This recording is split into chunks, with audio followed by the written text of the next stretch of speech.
일단 숙종의 경우는 업적부터 알아야 되는데, 이 숙종하면 처음에 떠올라야 될 것이 뭐냐면 바로 탕평책입니다. 이런 거 여러분들 이제 학교 다니실 때 한 번씩은 들어보셨을 텐데, 이게 정확하게 무슨 얘기냐면, 숙종은 이렇게 생각했어요. 그 붕당 정치 있잖아요. 이거를 일본인들이 나쁘게 표현해서 당파 싸움이라고 그랬는데, 왕 앞에서 신하들이 치고받고 하는 것 자체가 왕권을 넘보는 건방진 행위라고 봤습니다. 뭐 예를 들면 이거죠. 담임 선생님이 계신데 반장하고 부반장이 서로 욕하고 멱살 잡고 싸우면 뭐라고 그러겠어요, 선생님이? 너희들 버릇없이 선생님 앞에서 뭐 하는 짓이야, 이럴 거 아니에요. 이 똑같은 거다. 이런 붕당 정치가 벌어지는 이유는 너희들끼리 균형을 이루지 못하기 때문에 이런 게 벌어지는 거니까, 내가 딱 중심에 서서 저울처럼 균형을 바로 세워주겠다. 이게 탕평책입니다. 그래서 탕이 뭐냐면 어지러울 탕이에요. 흙탕물 할 때 탕. 어지러움을 평평하게 만드는 정책을 피겠다. 이게 바로 숙종의 탕평책이 됩니다. 근데 이게 말로만 탕평이다 그래서 교과서에서는 명목탕평이라고 얘기를 하고요. 실제는 여기는 탕평책을 자신의 왕권 강화의 도구로 사용을 하게 됩니다. 자, 왕권을 강화하기 위해서 여기는 숙종은 끊임없이 국면을 전환시킵니다. 여당을 몰아내고 야당을 만들고, 야당을 다시 등용해서 여당을 만드는 이런 행위를 계속했거든요. 이런 행위를 뭐라고 그러냐면 따라해 볼까요? 환국. 국면이 전환된다. 이렇게 이해하시면 좋을 것 같아요. 이 숙종 때는 3번의 환국이 있었는데, 첫 번째 환국이 뭐냐면 바로 경신년에 벌어졌던 경신환국이었고요. 두 번째가 기사년에 벌어졌던 기사환국이고, 세 번째가 갑술년에 벌어졌다고 해서 갑술환국 이렇게 부릅니다. 자, 이게 왜 벌어진 거냐? 여러분들 그 숙종이 처음 집권했을 때 집권 세력이 누구였을까요? 2차 예송으로 일생을 야당하다가 집권을 한 남인들이었습니다. 처음 딱 이제 왕이 됐을 때. 그리고 계속 여당하던 서인들은 2차 예송으로 쫓겨가 있었어요. 그래서 이 사람들은 막 칼을 갈고 있었겠죠. 이놈들 두고 보자. 내가 너희들을 야당으로 인정을 해줬는데 우리를 내쫓아? 이러면서 막 칼 갈고 있었다고요. 자, 근데 숙종이 딱 왕이 되고 나서 당시 남인들이 건방지다라고 생각을 합니다. 손을 좀 봐줘야겠다. 군기를 잡아야겠다라고 생각을 한 거예요. 근데 꼬투리를 잡으려고 봤는데 여기는 남인의 이제 영수가 허적이라는 사람인데 당시 영의정이었습니다. 이런 일이 있었어요. 허적 그 할아버지가 국가로부터 이제 휘호를 받는 자리가 있었습니다. 그래서 숙종이 도승지 비서실장 불러다가, 이봐, 아무래도 저 국무총리인데 영의정인데 내가 좀 선물을 좀 내려야 될 것 같아, 잔치 자리에. 유악 있지? 유악 좀 갖다 줘라라고 얘기를 해요. 이 유악이 뭐냐면 기름을 칠한 천막으로서 당시 이제 잔치날 비가 내리면은 잔치를 못 하잖아요. 근데 유악이 있으면 잔치하잖아. 왜 초등학교 운동회 가면 이렇게 교장 선생님 앉아 계신 그런 천막을 좀, 이 국가 보물입니다, 좀 갖다 주라고 그랬어요. 근데 도승지가 얼굴이 하얘집니다. 전하, 유악이 없사옵니다. 아니, 왕실의 보물인데 그게 어디 있단 말이요? 며칠 전에 허적대감이 그냥 가져갔습니다. 이렇게 얘기를 한 거예요. 말하기도 전에. 이건 너무 기분이 나쁘죠. 아버지도 자식 용돈 주려고 지갑을 열어봤더니 없어요. 지갑에 돈이. 아버지가 주실 줄 알고 미리 빼갔습니다. 이러면 주고 싶냐고. 화가 나잖아요. 그래갖고 도승지 시켜가지고 잔치 가서 염탐을 하겠어요. 갔더니 온통 다 남인들만 보글보글 한 거예요. 이 사람이 이게 남인들하고 뭘 꾸미려고 그러는 거나, 야, 뒤 좀 캐봐, 이렇게 얘기를 했어요. 여러분들, 이 세상 모든 사람 중에 털어가지고 먼지 안 나온 사람이 어디 있겠습니까? 그래서 약간 좀 억울하게 뒤집어 씌웠는데, 허적의 아들 허견이라는 사람이 영모를 꾀했다. 이런 사건을 엮어가지고 영모죄로 여기는 허적을 비롯한 여기는 남인들을 다 내쫓아 버렸어요. 제대로 한번 버릇을 고친 거죠. 그리고 어부지리로 누가 이제 집권을 합니까? 서인들이 집권을 하는 사건이 있었어요. 요 사건이 경신년에 벌어졌다고 그래서 이걸 뭐라고 그래요? 경신년에 벌어진 환국, 경신환국, 이렇게 부르는 겁니다. 그러면 다시 기사회생해서 이제 집권한 서인들은 어떻게 될까요? 제가 아까 말씀드렸죠. 숙종 때 가서 서인끼리 나뉜다고. 야, 이번 기회에 여기는 남인들을 완전히 몰아내자라는 강경파가 노론이에요. 노론. 무슨 소리예요. 그냥 살살 갑시다 라고 이야기한 사람들이 뭐냐면 바로 소론입니다. 근데 여기서 노론소론을 잠깐 얘기해 보면 이 많은 분들이 이제 노소 그러니까 일정 연령 이상이 되면 노론으로 가야 되고 이렇게 어린 학생들은 소론으로 가야 되고 이렇게 잘못 알고 있는데 그게 아니고 이 노론을 처음으로 어떻게 보면 이제 당대표죠. 노론을 처음으로 만든 사람이 누구냐면 우암 송시열 선생이라고 조선 후기의 최고의 석학입니다. 정말 학문적으로 뛰어나신 분이에요. 근데 여기는 송시열의 제자 중에 윤증이라는 사람이 있는데 이 윤증은 송시열의 제자이기도 하고 또 윤증의 아버지하고 송시열하고 친구예요. 근데 둘이 살아생전에 사소한 뭐 학문적 다툼 이런 걸로 이제 삐졌어. 사이가 나빠졌어요. 근데 여기는 윤증의 아버지가 돌아가셨어요. 그럼 살아생전에 서로 안 보는 사이라도 고인이 되고 나면 어떻게 하는 게 인지상정이에요? 다 털어내고 명복 빌고 이래야 되잖아. 그래갖고 여기는 윤증이 우리 아버지를 위한 글 좀 써달라고 자기 스승 송시열을 찾아갔는데 송시열이 내 친구예요. 나 너희 아버지 모르거든. 가. 이렇게 얘기를 한 거예요. 그럼 여기는 윤증은 기분이 나쁠 거 아니에요. 아, 해도 너무하네. 무슨 스승이 이래. 아버지 친구였잖아요. 난 당신 이제 스승으로 안 모셔. 그러면서 뛰쳐나와가지고 만든 당이 소론이에요. 그러니까 이게 스승당 제자당이다. 그래서 이게 노소지 무슨 뭐 나이 많다고 노론 가고 이런 건 아니에요. 근데 이 경신왕국으로 노소가 나뉘었지만 서로 싸울 수는 없어. 왜? 주적인 누가 눈을 시퍼렇게 뜨고 있어. 남인이 시퍼렇게 뜨고 있으니까 일단은 나누기만 했을 뿐 아직 대결 구도는 아니었다. 이렇게 보시면 돼요. 자, 이런 상황에서 이제 기사년이 됩니다. 이 기사년이 되면서 다시 국면이 전환되는데 이 기사환국을 이해하기 위해서 우리는 숙종의 여자 관계를 좀 볼 필요가 있습니다. 자, 숙종 한번 볼게요. 이 숙종은 자, 중전이 여러분들 많이 들어봤죠. 인현왕후란 분입니다. 인현왕후. 이 인현왕후는 말 그대로 청순의 대명사입니다. 그 청순 가련형 이렇게 얘기를 하죠. 얼마나 청순하고 단아하냐면 이분이 이제 태어났을 때 온 마을에 향기가 나고요. 나비하고 벌이 그 태어난 집에 와서 막 날아다녔대요. 왜 절 그렇게 보세요? 그랬대요. 그만큼 아주 청순한 분이었습니다. 이분이 이제 중전이었고, 근데 숙종은 꿈이 뭐였어요? 어렸을 때 꿈이 우리 아버지처럼 엄마한테 휘둘려는 안 살 거야. 한 여자로 만족하면서 살진 않을 거야. 이게 꿈이었잖아요. 그래갖고 이제 후궁을 드리는데 이 후궁이 그 기가 막힌 누굽니까? 장옥정입니다. 나중에 희빈으로 등극하는 장희빈인데 이 여자를 좀 주목을 해야 돼요. 여러분들 조선시대에 가장 이쁜 여자가 누굴 것 같습니까? 뭐 황진이, 뭐 장녹수는 원래 안 이뻤고 말이 많은데 단언컨대 여기는 장희빈이 제일 이뻐요. 조선 왕조 2077책 중에 여성의 아름다움을 나타낸 귀절이 딱 한 군데 나오는데 그게 장희빈입니다. 그 귀절 한번 볼까요? 숙종실록 17권 12년에 나오는데 장씨는 장현의 종질녀이다. 나인으로 뽑혀서 궁중에 들어왔는데 잠옷 얼굴이 beautiful and beautiful 했다. 조선왕조실록에 이런 말 안 나오거든요. 얼마나 이뻤으면 이렇게 나옵니까? 이 궁녀는 보통 어떻게 가요? 이 없는 집에서 어렸을 때 팔잖아요. 근데 장희빈 삼촌이 저 종질녀라고 나오네. 장희빈 삼촌이 장현이라고 조선 후기의 유명한 부자예요. 그러니까 조카를 궁궐에 팔 이유가 없습니다. 또 하나 희빈 장씨가 궁궐에 들어온 건 8살, 9살, 10살, 10대 시절이 아니라 나이 20에 들어옵니다. 옛날에 20살이면 애가 둘은 있어야 돼요. 성숙한 여인이 궁궐에 나인으로 왜 들어오느냐?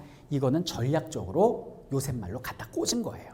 너무 이쁘니까 남인들이 나선 거죠. 이제 남인들이 나서서 야, 너무 이쁘다. 얘 너무 이쁘니까 얘를 궁궐에 궁인으로 보내면 숙종이 분명히 반할 거야.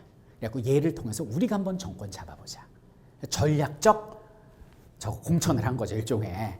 그래갖고 궁녀로 갖고 실제로 숙종이 눈이 뿅 이렇게 돼가지고 후궁으로 들인 게 여기는 장희빈이에요. 그러니까 여기는 인현왕후는 사실상 서인하고 가깝고 서인 계열이고 여기는 장희빈은 남인들하고 가까웠다. 이렇게 보시면 되겠습니다. 자, 하여튼 뭐 이랬어요. 그리고 또 이제 누가 있냐면 또 있는데 무술이 최씨가 있습니다. 이 무술이라는 건 뭐냐면 궁궐의 최하층 천민으로서 뭐 궁녀 옷 빨아주는 여자들을 말해요. 이름도 없고 그냥 최씨인데 이 최씨가 누구냐면 여기는 인현왕후의 직계 몸종입니다. 데리고 다녔던. 근데 조금 있다가 인현왕후가 장희빈 때문에 쫓겨나요. 쫓겨나고 나서 숙종이 마음이 헛헛해가지고 후원을 거니는데 그날이 마침 인현왕후 생일이었대요. 쫓겨난 인현왕후. 이렇게 거니는데 인현왕후 처소에 불이 켜져 있는 거예요. 뭔가 그러고 열었더니 여기는 한 어린 여자아이가 상을 차려놓고 이렇게 기도를 하고 있는 거야. 야, 너 이거 뭐 하는 거야? 전하, 뭐냐고? 저는 쫓겨나신 인현왕후의 몸종인데 오늘이 그 중전마마 그 생신이십니다. 근데 제가 만나 뵐 수 없어서 이렇게 상을 차려놓고 복을 빌고 있었습니다. 이렇게 얘기를 한 거예요. 그러니까 얼마나 행동이 이뻐요. 그러니까 여기는 숙종이 너 참 이쁘구나. 너 앉아 술 한잔 따라봐. 이렇게 된 거예요. 이 자기 쫓아낸 부인 생일날 뭐라 하는 거야 이게. 몸종하고. 그래가지고 요 무수리 최씨. 그래갖고 인현왕후는 후사가 없고요. 여기는 장희빈이 자식이 있으니 얘가 나중에 윤이에요. 윤. 얘가 윤이고 여기 있는 무수리 최씨. 요 무수리 최씨하고도 자식이 있습니다. 얘가 연잉. 자, 첩의 자식이니까 대군이에요, 군이에요? 잘하시네. 연잉, 군이 되는 건데 왕이 될 가능성은 영에 수렴합니다. 왜? 이건 뭐 천민의 자리 말도 안 되는 거죠. 차라리 얘가 낫죠. 왜냐하면 여기는 장희빈은 좀 이따 중전이 되거든요. 자, 왜 그러냐? 여기는요, 그 인현왕후는 자식이었고 장희빈은 윤이 있는데, 여기는 숙종은 여기는 장희빈을 너무 이뻐합니다. 청순이고 도시녀죠. 근데 남자들이 어리고 젊을 땐 이런 여자들 좋아합니다. 그 아이돌 같이 생긴 것 같아요. 제가 볼 땐 딱 이런 거 좋아하다가 이런 스타일 좋아하다가 나이 좀 먹으면 어떻게 돼요? 좀 이렇게 좀 우리 엄마한테 잘할 것 같고 좀 후덕하고 이런 여자 좋아하잖아요. 근데 숙종이 나이가 어리니까 여기는 장희빈을 너무 좋아하는 거예요. 그래서 얘를 갖다가 세자로 앉히려고 그런 거예요. 그러니까 그거를 누가 반대하겠어요? 남인은 찬성하고 서인이 반대하겠죠. 그래가지고 우암 송시열이 전하 세상에 어디서 천한 여자를 중인 출신이고 중인 천한 여자의 자식을 세자로 앉히시려 합니까? 절대 이건 불가합니다. 그리고 송시열이 난리를 칩니다. 그러니까 숙종은 어때요? 신하들이 막 뭐라고 그러고 손봐주려고 준비가 돼 있는 사람이죠. 이 자식들이 이거 집권 세력 오래 하더니 되는 게 없어. 그러면서 송시열한테 아메리카노 좋아 그러면서 사약을 내리고 이때 송시열의 죽음과 함께 여기는 서인들이 다 쫓겨나게 됩니다. 이때 누구도 쫓겨나냐면 인현왕후도 쫓겨나게 돼요. 그러면 어부지리로 다시 어부지리가 아니죠. 이건 계획된 공천에 의한 전략적 공천에 의한 성공이죠. 다시 누가 집권을 해요? 남인이 집권을 하고 이때 장희빈이 궁녀 출신으로는 유일무이하게 중전에 등극을 하게 됩니다. 그래서 이거를 뭐라고 그래요? 기사년에 벌어진 기사환국 이렇게 부르는 것입니다. 그리고 이제 윤희가 세자가 된 거죠. 세자 윤희. 장희빈은 이때 행복했어요. 이 행복이 영원히 갔으면 했어요. 근데 중요한 건 뭐냐면 아름다움은 영원하지 않았다라는 거죠. 세월이 흐릅니다. 그때 보톡스가 있습니까? 마사지는 있었겠죠. 뭐가 있습니까? 이 장희빈도 아름다움은 뭐 얼마나 그냥 다크서클 내려고 쭈글쭈글해진 거죠. 그리고 중요한 건 숙종의 취향이 변해갑니다. 숙종의 그림 한번 볼까요? 자, 숙종 있고요. 누가 인현왕후예요? 제가 그린 그림 중에 왼쪽이 좀 더 단아해 보이지 않아요? 인현왕후 이 여자 누구예요?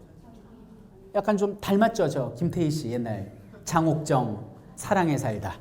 이게 장희빈 좀 표독스럽잖아요, 눈이. 그죠? 그 저 뒤에 뭐 들고 있는 여자는 뭐예요? 무수리 최씨입니다. 옛날 드라마에서는 카라의 한승연 씨가 저 역할을 맡았어요. 그러니까 김태희, 한승연 뭐 이렇게 되는 거죠. 그래갖고 이제 숙종이 있는데 취향이 바뀐 거예요. 그래가지고 이 쫓아낸 조광지처가 보고 싶은 겁니다. 여러분들 원래 조광지처밖에 없다고 세상에 가장 많은 여자들하고 흥청망청한 왕이 누구예요? 연산군이죠. 후궁 정도가 아니라 1000명의 기생을 들여가지고 환락의 파티를 벌였잖아요. 근데 연산군이 쫓겨나가가지고 그 죽기 전에 폐위돼가지고 그 귀한 가서 죽기 전에 딱 쫓겨나고 2달 뒤에 죽거든요. 유언이 뭔지 아세요? 아내가 너무 보고 싶어. 아내가 보고 싶어. 이 말을 남기고 죽습니다. 그래서 어머니 눈빛이 별 미친놈 다 봤네. 그거 있을 때 잘하지. 뭐 이런 눈빛이신데 어쨌든 이게 조광지처가 생각이 난 모양이에요. 그래서 사람을 보내갖고 야 인현왕후 뭐하나 생각해봐. 아마 내 욕하고 있겠지.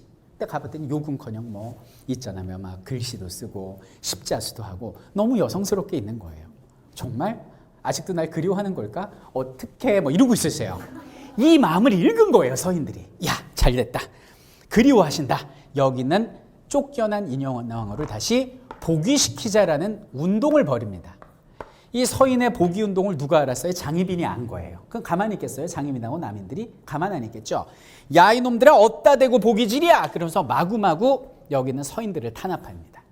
이게 숙종의 비위를 건드린 겁니다. 숙종 아까 얘기했죠. 우라증 있다고. 욱한 거지 또. 뭐? 이런 건방진 남인놈들. 이거 집권여당 오래 하더니 이제 되는 게 없구나. 내가 보고 싶다는데 왜 니들이 방해야. 이렇게 된 거예요. 그래가지고 갑술년에 다시 여기는 서인을 불러드립니다. 다시는 서인을 불러드리게 되고 이제 인현왕후가 컴백했습니다. 인현왕후 컴백하고 서인들 패비, 밀시, 복위운동을 방해하던 남인들을 다 쫓아내버립니다. 남인들. 이것이 바로 갑술왕국이에요. 그럼 이제 남인들만 쫓겨났을까요? 이제 장희빈도 한물 갔을까요? 장희빈도 한물 가가지고 취선당이라고 몰찍이 떨어뜨려 놨다 이런 얘기죠. 얼굴만 이쁘지 뭐 학식도 없고 덕도 없고 이게 매력이 없는 거죠. 이렇게 된 거예요. 그럼 여기는 장희빈은 기분이 어떻겠어요? 부글부글 하는 거죠. 이런 중전짜리 줬다 뺏는 게 어딨어. 안 되겠다. 이게 다 여기는 인현 때문이야. 하여튼 이 인현 때문이야. 인현이 죽어야 내가 살아. 이렇게 된 거예요. 그래갖고 세상에 무당을 불러들인 거예요. 그 무당을 불러들여가지고 저주를 합니다. 흑마술. 그래갖고 이제 인현왕후 막 얼굴을 갖다 뭐 다트판 같은 거 이렇게 만들어 놓고 죽어! 인현 죽어! 그러면서 막 표창도 던지고, 그리고 무슨 막 이런 그 집인형 같은 거 만들어 놓고 죽어라! 그래갖고 이렇게 팍 찍으면은 멀리 있던 인현왕후가 실제로 막 이렇게 아프고. 그래가지고 여기는 인현왕후가 거짓말처럼 시름시름 앓다가 죽었어요. 근데 죽은 다음에 여기는 장희민이가 저주해서 죽었다는 사실을 숙종이 알게 된 겁니다. 그러니까 숙종이 얼마나 화가 나겠어요. 네가 진짜 나쁜 여자구나. 너 죽어라. 이렇게 된 겁니다. 그래갖고 여기는 장희빈한테 아메리카노 이거를 갖다 이제 줬는데 여기서부터는 조선왕조실록에 기록되지 않은 내용을 말씀드릴게요. 근데 이거는 제가 지어서 하면 안 되고 뭐 들었다고 재밌는 얘기를 해드리면 안 되고 근거가 있어야겠죠. 어디서 가져왔냐면 사료 있죠? 예. 자, 수문록이라는 책이 있습니다. 이 수문록이라는 건 죽기 직전에 세제에게 위해를 가해 병신으로 만들었다라고 나와요. 이 수문록이 뭐냐면 여기는 집권 세력 서인들이 쓴 책이에요. 그러니까 어떤 사람들은 곱게 사약 먹고 죽었는데 장희빈과 남인을 악하게 만들기 위해서 지원했다는 사람도 있지만 어쨌든 실록은 아니지만 역사적 기록이기에 여기에 좀 예를 들어서 한번 마지막을 그려볼게요. 수문록에 의하면 사약을 줬는데 안 먹었다는 얘기입니다. 안 먹고 막 들러엎고 하니까 숙종이 이제 그 문짝을 띄우게 해요. 궁녀들한테. 강제로 먹여라. 그래가지고 문짝으로 누르고 입을 벌려갖고 거기다가 막 사약을 넣는데 여러분들 옛날에 그 사약 먹고 안 죽은 거 혹시 아세요? 어명이요. 그리고 사약 먹어도 안 죽어요. 그러니까 안 죽으니까 2잔을 마십니다. 그래도 안 죽잖아요. 그럼 술을 마셔요. 빨리 퍼지라고. 그래도 안 죽으니까 결국은 목매서 죽습니다. 이게 우리나라 독약의 수준이었어요. 근데 이 먹고 안 죽은 거예요. 그래서 막 같이 죽자고 그러고 멱살 잡고 난리가 납니다. 그러면 한참을 울다가 여기는 장희빈이가 알았어, 죽을게. 숙종한테 나 죽을 테니까 내 아들 한 번만 보고 죽게 해줘. 윤희 한 번만 죽고 보게 해줘. 이렇게 된 거예요. 그래갖고 이제 세자를 불렀습니다. 왜냐하면 엄마가 자식 보고 죽겠다는데 그거 어떻게 말려. 그러니까 이제 애기 윤희가 왔어요. 엄마 왜 그래? 엄마 왜 뭐 마셔? 그러니까 윤희를 끌어안아요. 윤아, 이 엄마 너무 억울하다. 나 이 붕당 정치 희생양 아니야? 엄마가 잘못한 게 뭐 있어? 네 아빠 사랑한 줄밖에 더 있어? 나 정치 희생양이야. 그리고 네 아빠 바람 너무 펴. 여자 너무 좋아해. 너도 그럴 거야? 못 그러게 해줄게. 일로 와. 그러면서 세상에 자기 아들 꼬추를 갖다가 잡고 그냥 잡아 당겨버렸다는 거 아니에요. 병신을 만들었다라고 나오잖아요. 그래갖고 있는 힘껏 당겨서 그렇게 한 거예요. 그리고 이제 난리가 나고 이제 죽은 거죠. 그래가지고 그 잡아 당겨진 아이 있죠. 좀 표현이 이상한데 그 당겨진 아이가 숙종의 아들 윤희, 장희빈 아들 바로 경종이 되는 거죠. 그럼 여기 있는 경종, 20대 경종은 몸이 튼튼했겠어요? 약했겠어요? 잡아 당겼습니다. 약했죠. 어떻게 자식이 있을까요? 없을까요? 잡아당겼다니까요. 오래 살아요? 금방 죽어요? 잡아당겼습니다. 그러니까 시름시름 앓다 금방 죽게 되는 겁니다. 그래서 결국 여기 있는 장희빈도 사약을 먹고 죽고 이 사건으로 남인들은 완전히 끝나버리게 됩니다. 그러면 자 이제 볼게요. 이제 다 끝났어요 이제. 그럼 이 지금 조정에 궁중에 원래는 서인하고 남인하고 계속 싸워봤죠. 그게 환국이죠. 근데 남인들이 끝장났어요. 그럼 이제 누구만 남았어? 서인만 남았지. 서인들이 어떤 생각을 했겠어요? 지금까지 남인들하고 싸우느라고 우리가 근하게 살았는데 이제 누구하고 싸우지? 우리끼리? 이렇게 된 거죠. 그래갖고 이미 나뉘어져 있었죠. 뭘로? 노론소론으로. 그래서 이 숙종 이후 갑술왕국 이후에는 이제부터 누구와 누구의 대립이다? 노론과 소론의 대립이다. 이제부터는 서인남인이 아닌 노론소론으로 가는 겁니다. 자, 근데 여기는 이제 경종이 왕이 되는데 이 경종 쪽에 누가 딱 들러붙었냐면 소론들이 들러붙은 거예요. 왕이 됐으니까. 근데 보니까 여기는 경종이 비실비실합니다. 그리고 세자 때부터 대리청정을 했는데 할 줄 아는 말이 딱 하나였답니다. 실록에 기록되기를 유념하겠소. 딱 하나예요. 유념하겠소. 그러니까 참고하겠소 이거예요. 그래갖고 실제로 뭐라고 그러면 신하들이 저 세자 저하께서 무슨 저희가 보고만 올리면 유념하겠다 하시는데 유념하겠다란 말로 해결된 것이 없으며 결정된 것이 없으니 유념하다란 말을 앞으로 걷어주십시오라고 상소를 올려요. 그러니까 그걸 보더니 여기는 경종이 유념하겠소. 그러니까 뭐 자기 주장도 없고 실록에 나오기를 항상 피곤해 보이는 사람이 항상 이러고 있는 거죠. 이게 이제 경종입니다. 그럼 딱 보니까 이거 얼마 안 가서 이제 갈 것 같아요. 까딱까딱 하거든요. 그럼 이제 소론은 여기 붙었으니까 여러분들이 노론이면 누구한테 이제 줄을 서겠어요? 정치는 줄이에요. 누구한테 서야 돼요? 이게 없어. 차기 대권 주자가 천민의 자식이지만 대안이 없잖아요. 왕실의 피니까. 이리로 가자. 노론들이 여기에 붙은 겁니다. 그래서 각종 드라마랄지 영화에서는 약간 좀 감독의 상상력을 동원해서 뭐라고 그래요? 노론이 연인군을 마치 허수아비처럼 왕을 만든 것처럼 그렇게 이제 상상하는 게 이겁니다. 아주 어린 시절부터 딱 달라붙어 있었단 말이에요. 그래갖고 이제 노론들이 여기는 연인군 왕 만들기 킹메이커 작전에 들어갑니다. 여기는 경종한테 얘기해요. 후사가 없으시네요. 자식이 없으시네요. 그럼 세자 책봉 못하니까 세제 책봉 하시죠. 맨날 피곤해 보이시네요. 할 줄 아는 말이 유념하길 수밖에 없으시네요. 그러면 여기는 세제한테 정치를 맡기는 대리청정 하시죠. 계속 노론이 막 미는 거죠. 연인군을. 그럼 여기는 소론들 기분이 나쁘겠죠. 이건 전하를 능멸하는 겁니다. 혼내주소서. 그래갖고 여기는 경종이 신축년하고 이민년에 저기는 노론을 혼내줬다 그래서 이제 신임사화라는 게 벌어집니다. 선비가 화를 입은 거죠. 그래갖고 여기는 노론이 공격을 받았어요. 그럼 연인군하고 노론은 가만히 있으면 안 되죠. 반격을 해야 되죠. 그래서 반격을 하려고 딱 갔는데 경종이 알아서 죽어줍니다. 알아서 죽어주고 여기는 뭐 없잖아요. 대안이. 그러니까 여기는 연인군이 그 다음번 왕이 됐으니 이것이 제21대 그 유명한 누구? 영조. 이순재 선생님이시다. 이렇게 보시면 되겠습니다. 실제로 그 이산이라는 드라마에서 영조로 나오셨는데 굉장히 연기를 잘하셨고 이 실제 어진이거든요. 자세히 보면 조금 좀 닮은 것 같기도 하고 이분이 영조가 되겠습니다.